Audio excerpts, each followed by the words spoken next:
If you want to really see something that said, take a look at what happened. Move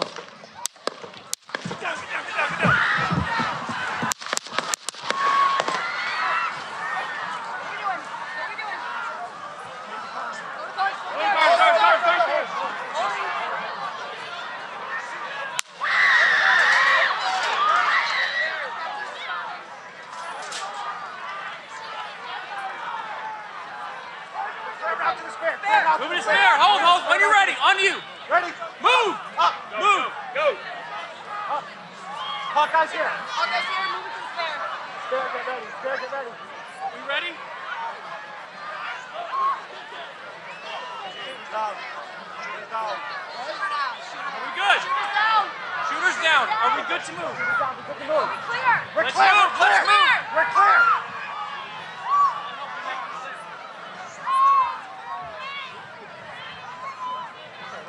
Come on. Let me get my shoes. Let me get my shoes. I got you, sir. I got you, sir. Let me get my shoes, sir. Hold that in your head, it's bloody. So we gotta move to the bus. Move to the bus. Let me get my shoes. Okay. Our shoes down. Our shoes. Watch out. Wait.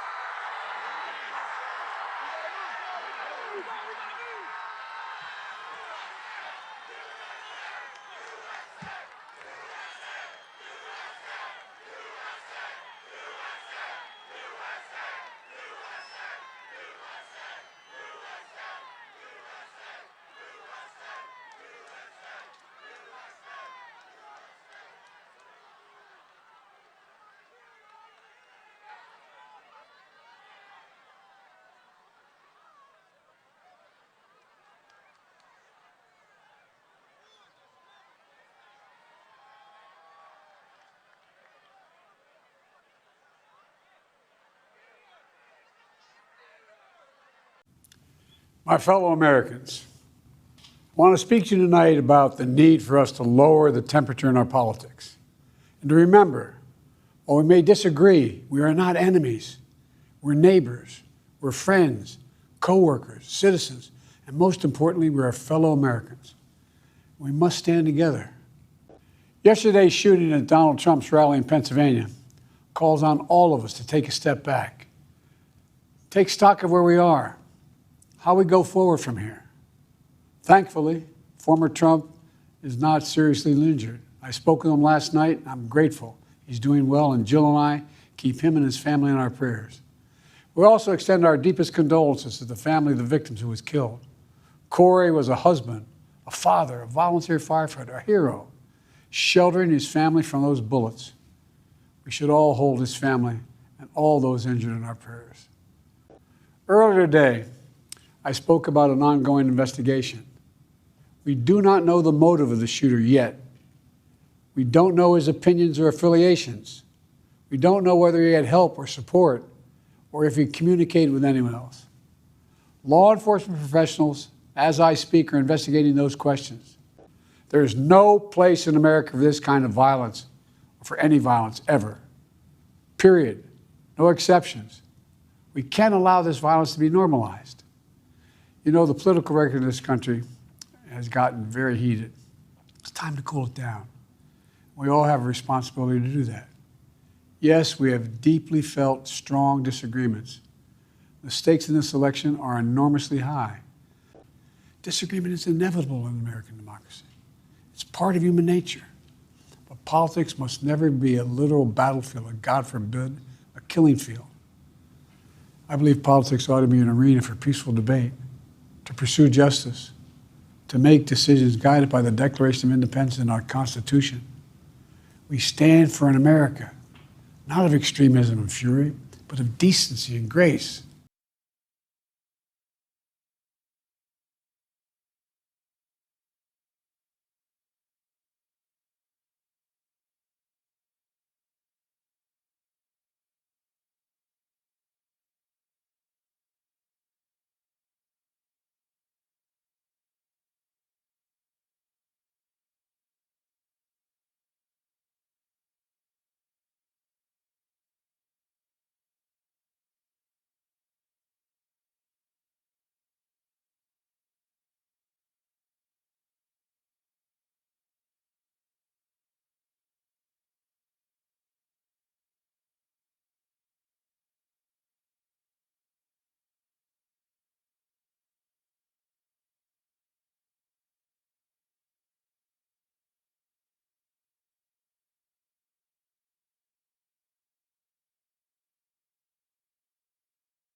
Please welcome Mark Laws from Cedar Springs, Michigan.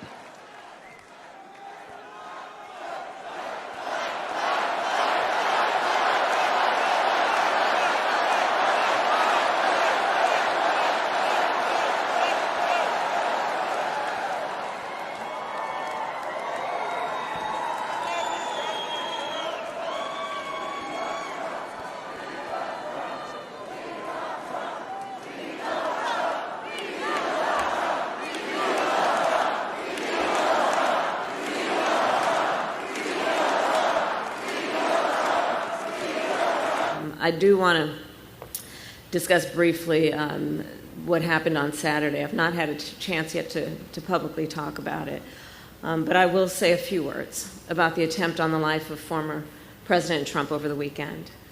As we all know, it was a heinous, horrible, and cowardly act. My husband Doug and I are thankful he was not seriously injured. That day, as soon as we saw what was happening, we said a prayer for his well-being. And our thoughts immediately turned to Melania, who we have met, and their family. The bottom line is no one should have to fear for the safety of a loved one because they serve in public office. Our heart goes out to the family of Corey Comperatore, a true hero who died protecting his family. And Doug and I, of course, are holding them close in our hearts. We are also wishing those who were critically injured that day a swift and full recovery. And we are thankful to the United States Secret Service, the first responders, and local authorities. The United States of America, I believe, is the greatest democracy the world has ever known. Yes.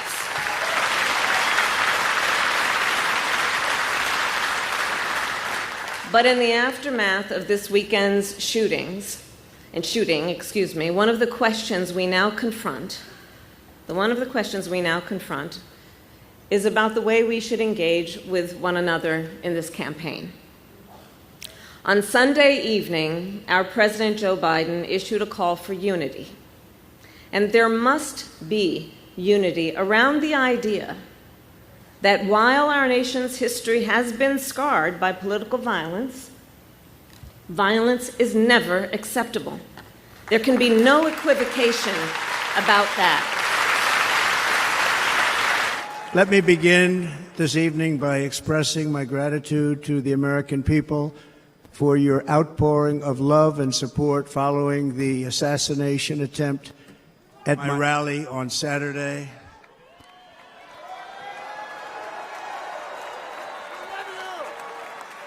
As you already know, the assassin's bullet came within a quarter of an inch of taking my life. So many people have asked me, what happened? Tell us what happened, please. And therefore, I will tell you exactly what happened, and you'll never hear it from me a second time because it's actually too painful to tell.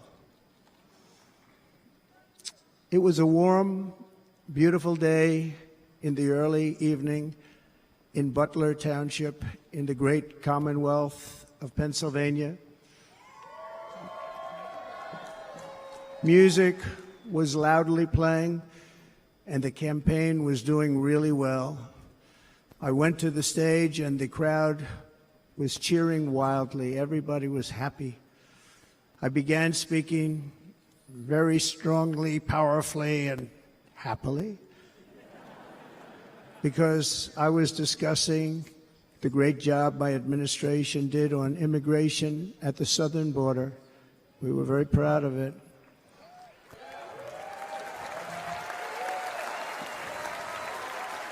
Behind me and to the right was a large screen that was displaying a chart of border crossings under my leadership. The numbers were absolutely amazing. In order to see the chart, I started to, like this, turn to my right and was ready to begin a little bit further turn, which I'm very lucky I didn't do, when I heard a loud whizzing sound and felt something hit me really, really hard on my right ear.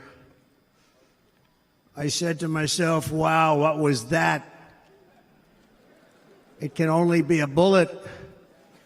And moved my right hand to my ear, brought it down. My hand was covered with blood, just absolutely blood all over the place. I immediately knew it was very serious, that we were under attack, and in one movement proceeded to drop to the ground. Bullets were continuing to fly as very brave Secret Service agents rushed to the stage, and they really did. They rushed to the stage.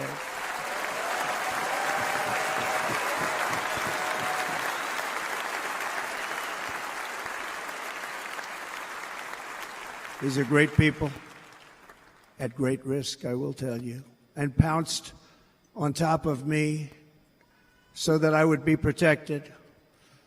There was blood pouring everywhere, and yet, in a certain way, I felt very safe because I had God on my side. I felt that.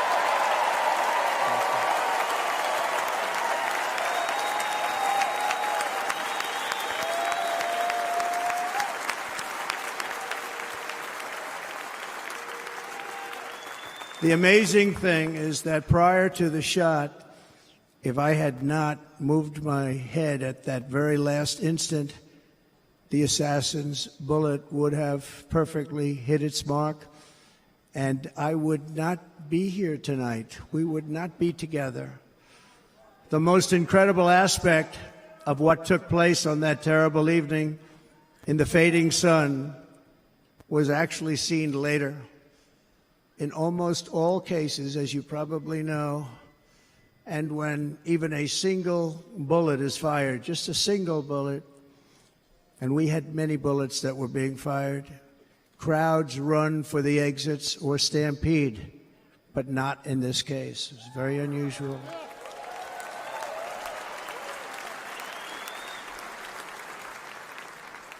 This massive crowd of tens of thousands of people stood by and didn't move an inch.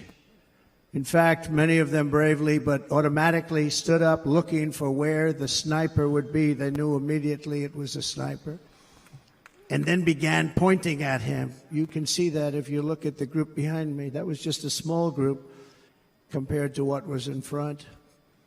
Nobody ran, and by not stampeding, many lives were saved. But that isn't the reason that they didn't move. The reason is that they knew I was in very serious trouble. They saw it. They saw me go down. They saw the blood and thought, actually most did, that I was dead. They knew it was a shot to the head. They saw the blood. And there's an interesting statistic. The ears are the bloodiest part. If something happens with the ears, they bleed more than any other part of the body.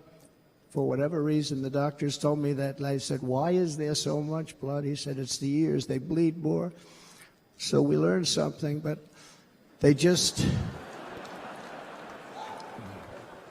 this beautiful crowd, they didn't want to leave me. They knew I was in trouble. They didn't want to leave me. And you can see that love written all over their faces. Incredible people. They're incredible people. Bullets were flying over us, yet I felt serene. But now the Secret Service agents were putting themselves in peril. They were in very dangerous territory. Bullets were flying right over them, missing them by a very small amount of inches. And then it all stopped. Our Secret Service sniper, from a much greater distance and with only one bullet used, took the assassin's life, took him out.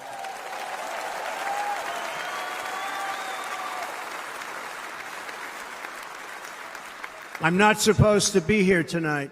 Not supposed to be here.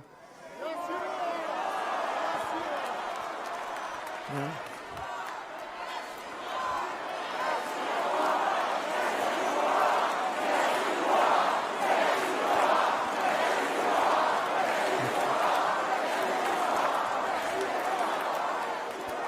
Thank you. But I'm not. And I'll tell you, I stand before you in this arena only by the grace of Almighty God.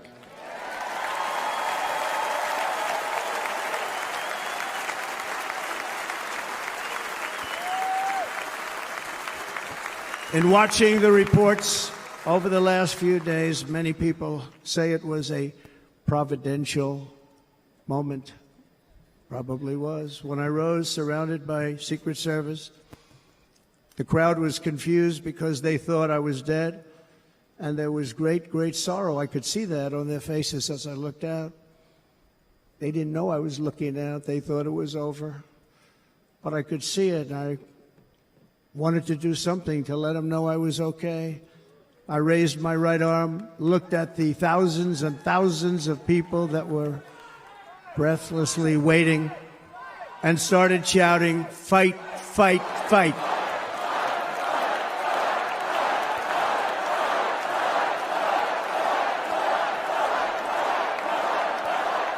Thank you. Once my clenched fist went up, and it was high into the air. You've all seen that. The crowd realized I was okay and roared with pride for our country like no crowd I have ever heard before. Never heard anything like it.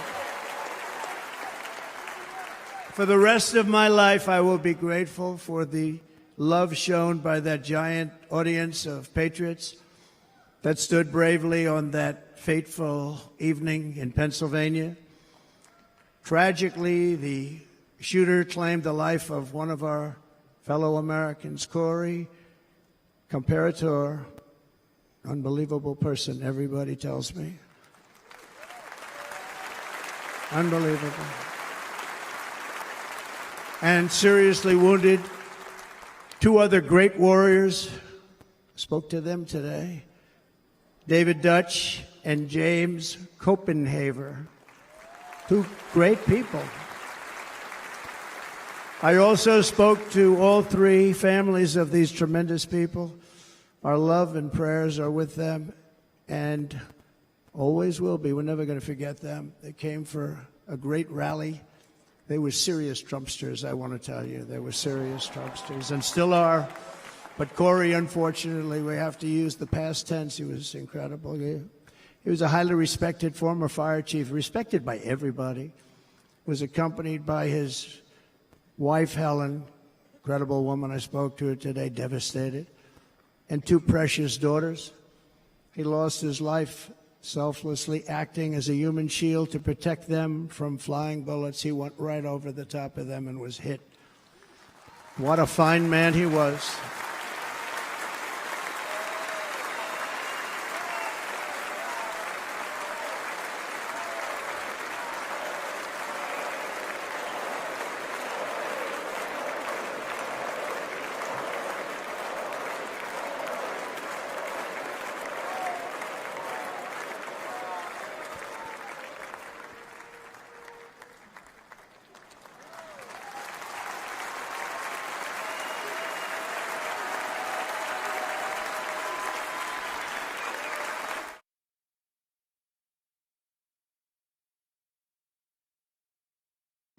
As I was saying,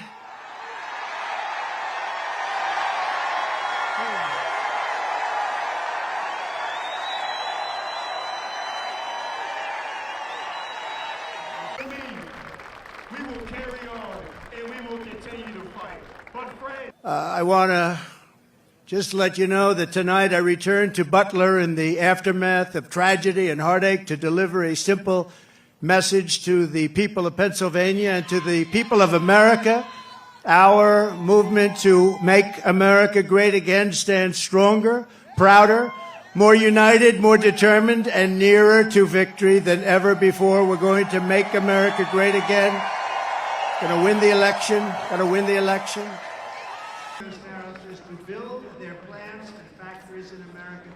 We may even be able to get Elon Musk. Exactly 12 weeks ago this evening on this very ground, a cold-blooded assassin aimed to silence me and to silence the greatest movement, MAGA, in the history of our country. MAGA. We love MAGA. For 16 harrowing seconds during the gunfire, time stopped as this vicious monster unleashed pure evil from his sniper's perch, not so far away. But by the hand of Providence and the grace of God, that villain did not succeed in his goal, did not come close.